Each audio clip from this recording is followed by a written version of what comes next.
चोट लागो दिल तोड़ के पगली भागो। अरे माई सरस्वती माई चोट लागो दिल तोड़ के पगली भागो। अब कैसे अकेले हम जिया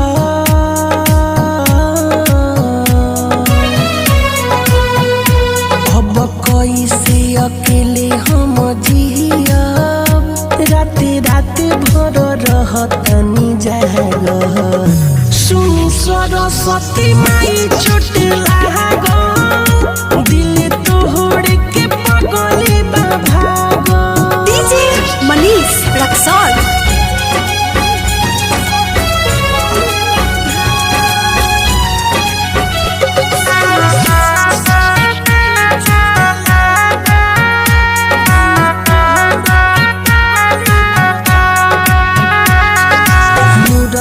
के भीड़ी खाता निकिरिया ओमे नहीं कहीं बेवफाई।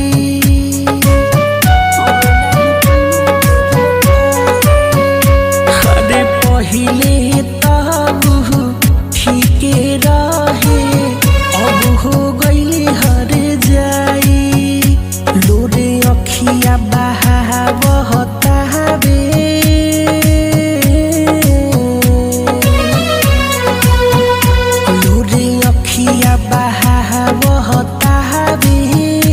नहीं पोछिले के चाहद।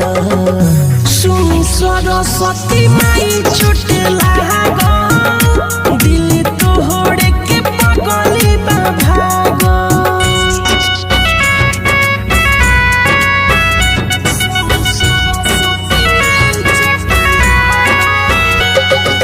Music by Mantu Manish.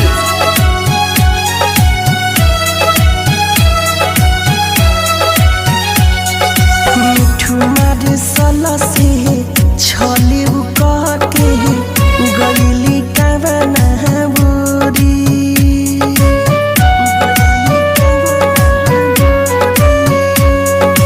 बचपन से हम खुश रही टूट गईले अब जोड़ी।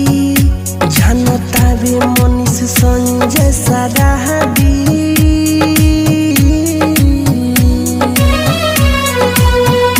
जानता बे रितेश संजय सराबी सीना पबाव करे दाग। सुनी सरस्वती माई चोट लागो दिल तोड़ के पगली भागो। गीत संगीत रिकॉर्डिंग स्टूडियो दिल्ली।